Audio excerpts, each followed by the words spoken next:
So let's move on now to solutions, remedies, advices, healing. Okay. Is there hope, ya Sheikh, for somebody who is... قل يا عبادي الذين أسرفوا على أنفسهم لا تقنطوا من رحمة الله إن الله يغفر الذنوب جميعا إنه هو الغفور الرحيم. Allah told us already that there is hope. Tell my servants who have transgressed, have crossed all limits against themselves, despair not from the mercy of Allah, for Allah forgive all sins. Indeed, Allah subhanahu wa ta'ala is the most forgiving, most merciful. So the hope will always be there. Yes, no matter how hard your addiction is, there is a solution. Scientists, neuroscientists, and the experts in the field who told us that addiction is very hard to deal with, they are the same people who said that our brain is made of something called or something similar to plastic that you can mold. That's why the science behind it called neuroplasticity. Neuroplasticity. Because you can actually mold your brain, you can rewire it back to its original state. It takes time. It's not an easy overnight process. It takes time, and it's different from one person to another, but it is doable. You can bring your brain back to its original shape. You can re-strengthen the prefrontal cortex once more. But that requires a lot of strategy. So we can mention in this, for the sake of the time we have, 4 most important elements in recovery, the most essential for everyone. And you can't live without them when you wanted to break free from any addiction. They apply to everyone. Bismillah. Old or young, yes, man or woman. Anyone. Those are the essentials. Beyond that, there are other tips and tricks that can be added. Depends on your own context and where you live, and do you live alone? Are you single? Are you married? Are you? And also for how long? So there are, yes. So that's why I said it's important to reach out to experts, because you can't deal with this issue on your own. That is correct. And the people who are listening, who are into this, they know what I'm talking about. They know that they have been trying their best to quit on their own, and they failed miserably again and again. So they know this. So you have to now go beyond you and find someone who can support you, inshallah. But number 1 is called environmental invasion. You have to design your environment in a manner that is conducive to Iman-driven activities, productivity, things that will keep you busy. Like when you design your bedroom, you design your bedroom for one reason. What is that reason, Sheikh? Help me out. Why do we have bedrooms? To sleep. To sleep. But the bedrooms now became places for TikTok and YouTube and entertainment. So that's why the dining table time that I grew up with, we used to eat on a pallet with the family, like a round table we call tabli, and a pallet that we sit on the ground, and no one eats before parents arrive. Like if your father is working, no one would eat lunch. Today the father is there, the mother is there, everyone is there, will take a plate and take the food. And there are people who are addicted to gaming, Sheikh. Now, gaming is listed on the World Health Organization, by the way, as mental disorder already. Although pornography didn't make its way to the DSM, the Diagnostic and Statistical Manual used by psychologists and psychiatrists in the States. We're talking extreme gaming, isn't it, Sheikh? I mean, I like to play gaming with my children sometimes. Gaming for certain hours per day, for a certain period over a couple of years will qualify a person to suffer from mental disease as a result of gaming. This is how intense it is, because it takes you away from reality, Sheikh. Like you become disconnected from the real life situation, and it develops that hate in your heart when you lose a game. So even on a topic we're talking about, it seems like there's a connection. Oh yeah, absolutely. It's about escaping the reality. So we're talking about addiction. So any addiction follows the same pattern. There is no any difference. The intensity is what makes it different. So people are more interested in drug addiction because drug can physically kill you.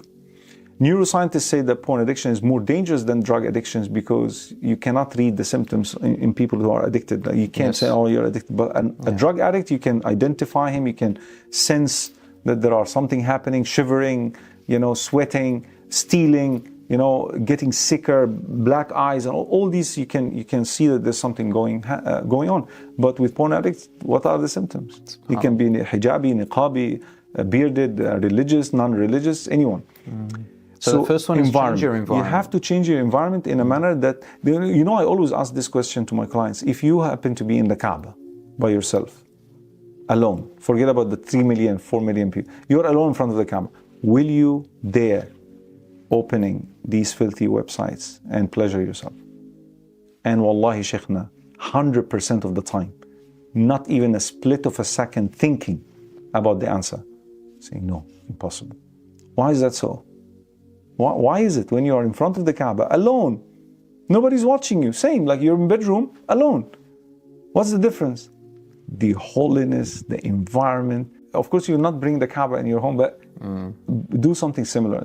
Let the bedroom be only for sleeping. So no devices should be in the bedroom. Keep your device further away from your bed. Never. Put the alarm on from distance. And inform people, like even if you don't want to confess to your parents in the beginning about your addiction, so you're still ashamed, I understand the struggle.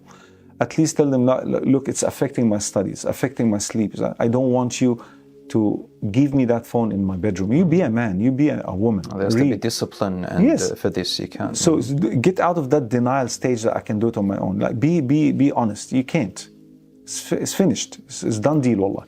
So this number one. Number two, structure, system. The Prophet Muhammad sallallahu alaihi wasallam, when he went to Medina, the first thing he did, he built a masjid. That's the environment.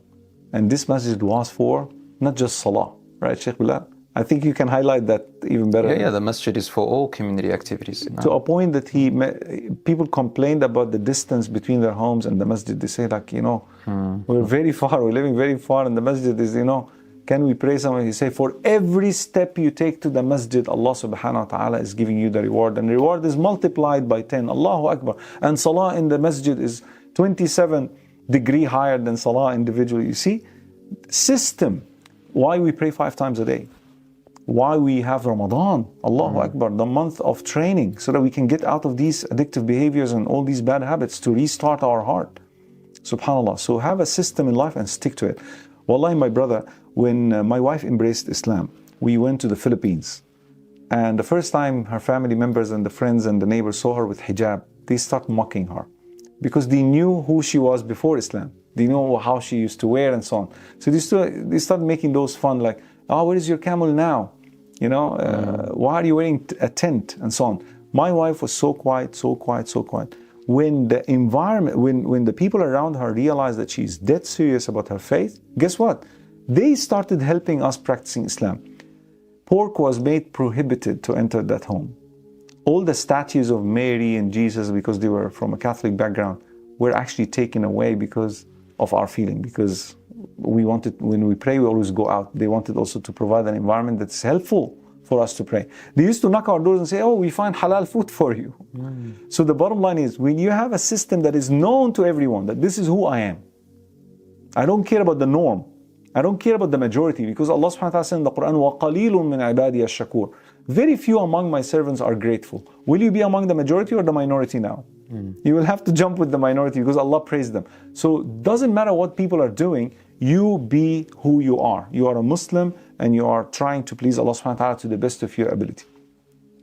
So we said what, Sheikhna? We said environment. We said structure and system, very strict system. In number 3. Sorry, Sheikh, with structuring the system, you mean, so what, make a plan for yourself, a timetable, create... From minute 1, when you wake up, until you sleep, no idle moment. In Islam, we don't have vacations. This dunya is meant for, Allah subhanahu wa ta'ala said, لَقَدْ خَلَقْنَا الْإِنسَانَ فِي كَبَدٍ.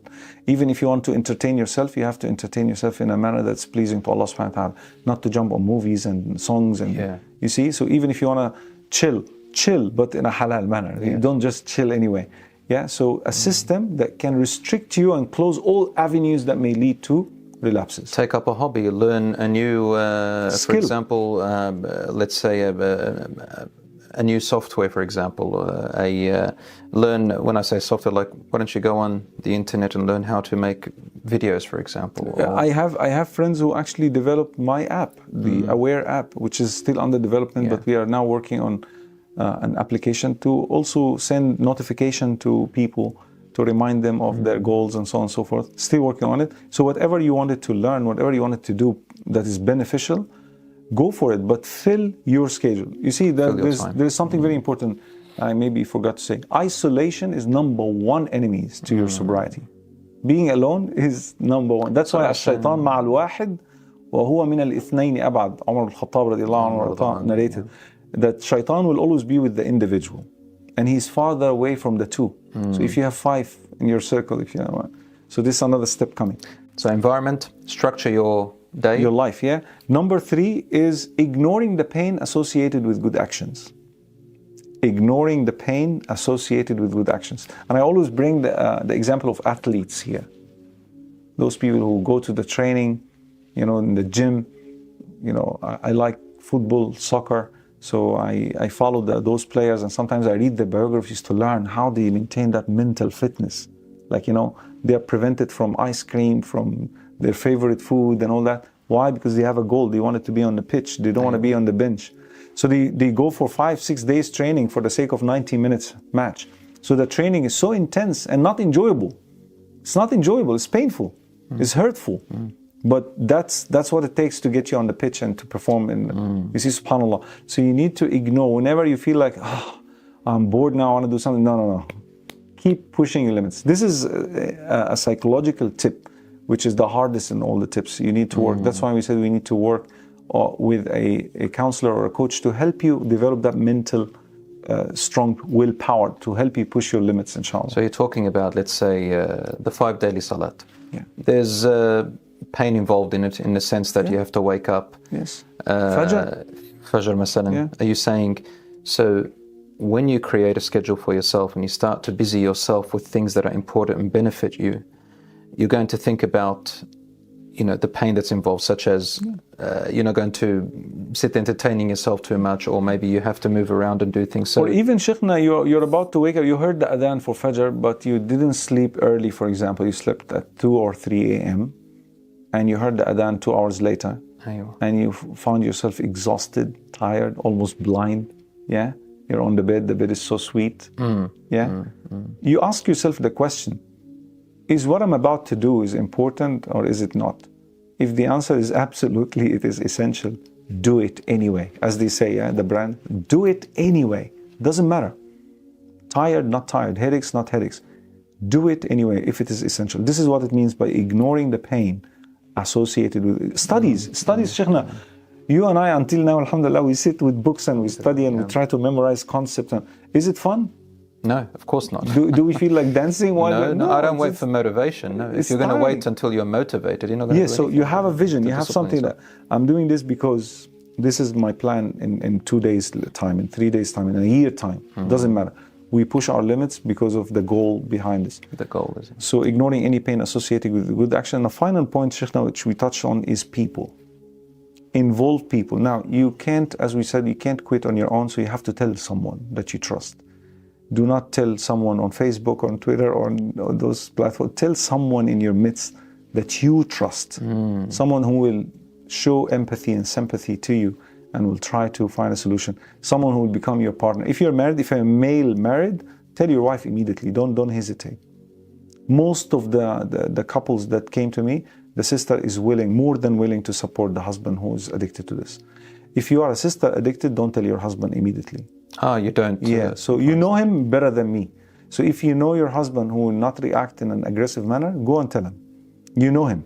But most of the time, husbands don't react well when they hear that their wife is addicted to those things. So you have to reach out to a sister in the community, a teacher in the community from the female side to help you, and then a counselor later on.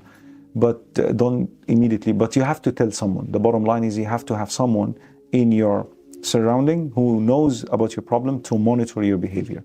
You know, Sheikhna, I visited a drug addiction rehabilitation center in Hong Kong City, and they took me to one of the toughest ward floor, those who are addicted to hard drugs and stuff. And I saw one, I will never forget this, I saw someone handcuffed in the bed from his feet and from in the bed. Yeah. And I inquired, he said because he's about to take a dose of the substance that he was addicted to.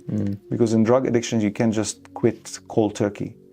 Or he can die. The withdrawal symptoms can kill a person sometimes if you're addicted to cocaine, heroin, these hard drugs. So they actually inject you with little bit of these same doses to create just the same, little bit of the same feeling until they get you out of it. I see. Gradually. So he was actually handcuffed. And then I read a book later on that says that the only way that will help people break free from addiction is restrictions. You can't be free anymore. For a period of time, for at least a year. I say for a year, be restricted. Don't run after your desires. And inshallah ta'ala, you will taste that blissful time of your life. You will never let go of that time, when you feel that you have the mental clarity back. Let me ask you that about achievement back. Let me ask you about that point. So before we move on, just let's highlight the 4 areas. Number 1, just to summarize, you said the environment. Yeah, and when I said environmental invasion, means you scan your environments and eliminate anything that may lead you to this same trap again. Each person knows themselves. It could be maybe the night when they take their phone with them. Change that environment, keep your phone somewhere else, for example. Secondly was structure in life. Structure your life. And that structure must be known to people so that they can also support you in the process. Barakallah fiqh. And number 3, ignoring the pain associated with good actions. Any good beneficial action, do it anyway, even if it is painful, even if it is annoying, doesn't matter. Do it. And number 4, people who knows about your issues so that they can people who know about your issues. So that I always advise people to create religious circle, sports circle, yes, intellectual circles, like outing circles. Like you have to fill up your days with good company all the time so that you never have space for nonsense.